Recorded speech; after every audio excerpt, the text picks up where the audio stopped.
matter is, right now you are jazzed, you're excited, you are electric, you are on fire, and the truth of the matter is, I'll give you a week, maybe 10 days, and then reality is going to slap you across the face. The baby's going to throw up on your new blouse just as you're running out to a party. The puppy that your kids insisted you got just ate your best pair of shoes. The refrigerator has stopped working, and your mother keeps calling and saying, when are you going to come and see me? We can all say the words, there's too much to do and too little. It's going to happen. It's absolutely going to happen. And there are going to be days in which you go to bed, you are so tired, even your crow's feet hurt. There are days. No matter how much you love this, it might be a little tiny one, but you're going to wake up in the morning and you're going to say, oh, good God morning, instead of good morning, God. And there might be, although infrequently, times in which you know the definition of work. It is the penalty you got for not marrying rich.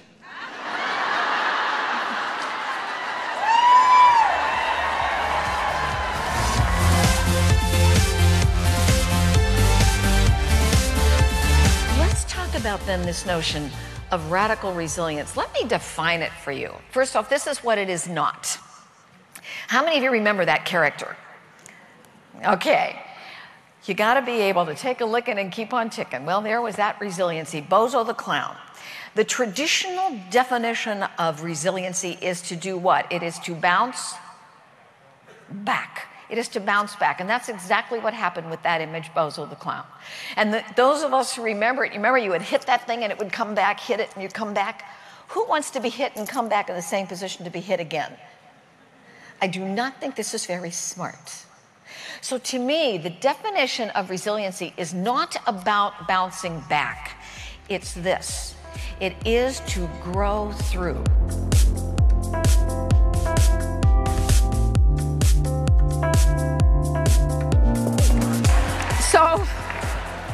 So the problem for all of us is that we are connected in a 24/7 world that constantly is asking us to be on.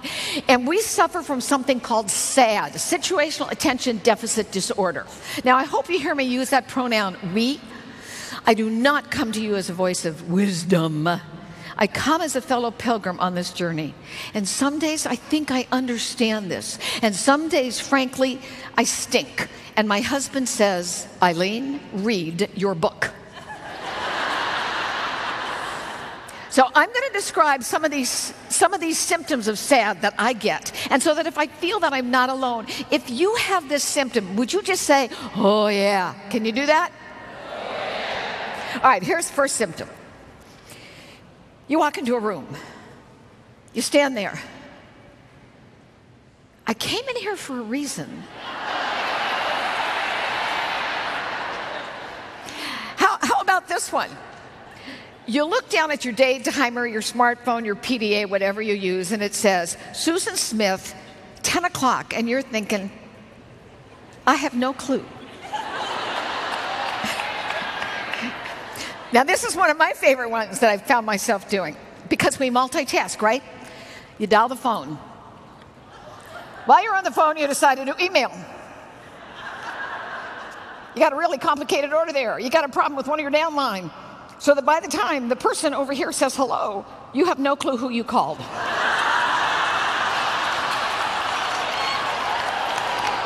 Your brain went out your nose. So here's the deal. By the way, that multitasking is one of the least functional things that we can do. Stop doing it. And that's a training part for us. So we do not do well. And research says it will take us 20 to 30 minutes to get back on track.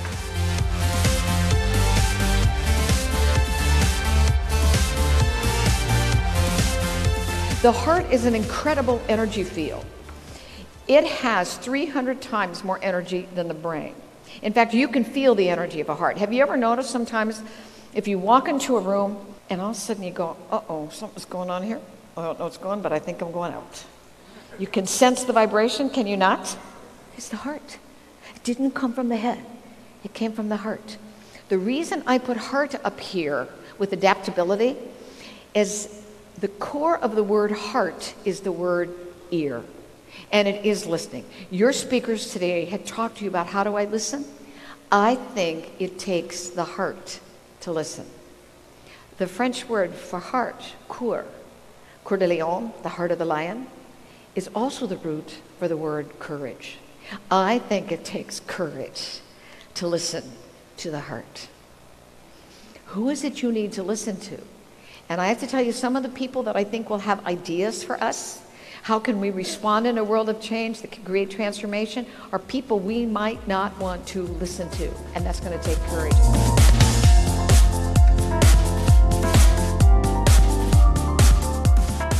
Forget balancing, start sailing.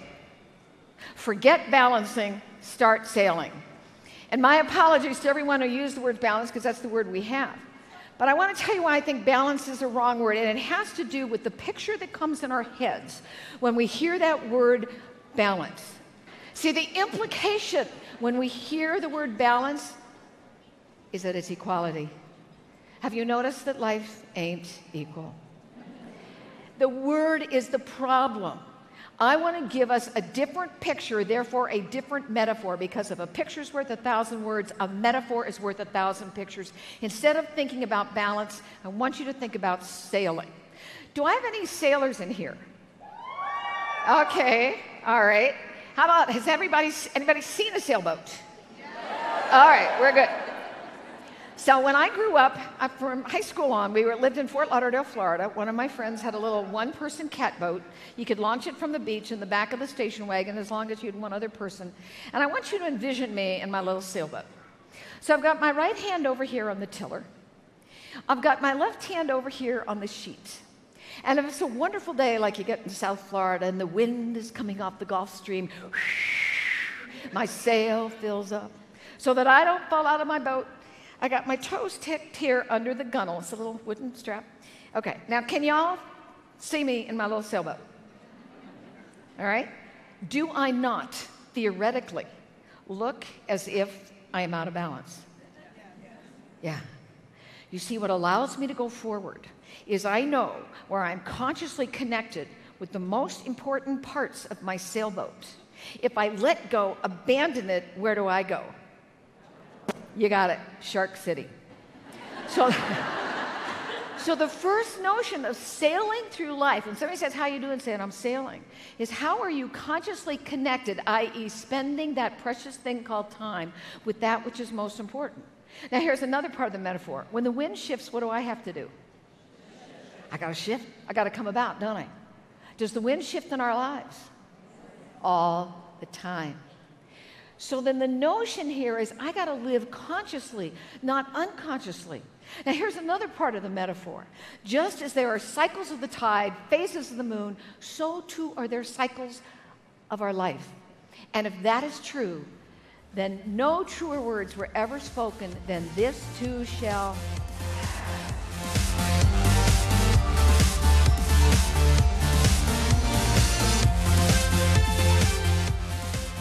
What is your why? Why are you here? I wanted to talk about the power of that why, and to do this,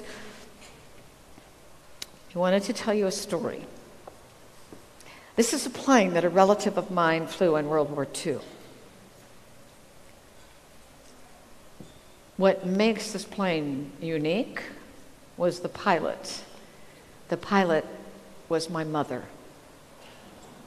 My mother was one of the 1,074 Women's Air Force Service pilots, or WASP, who at the height of World War II, when every able-bodied pilot was needed to fly combat missions in the European and the Pacific theaters, answered a call to converge on an air base in Sweetwater, Texas, to take over the military flying for the men who were called offshore.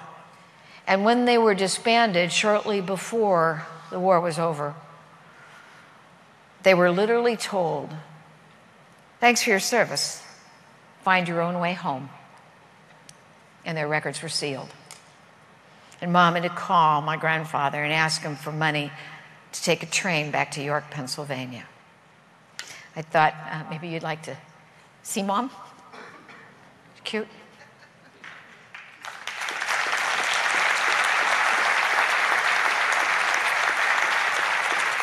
You know, it is a story that was only started really being told 2 years ago when they were given the Congressional Gold Medal. And my sister and brother and I got to go back on behalf of Mom to DC and receive it. Let me tell you, though, why I told you that story.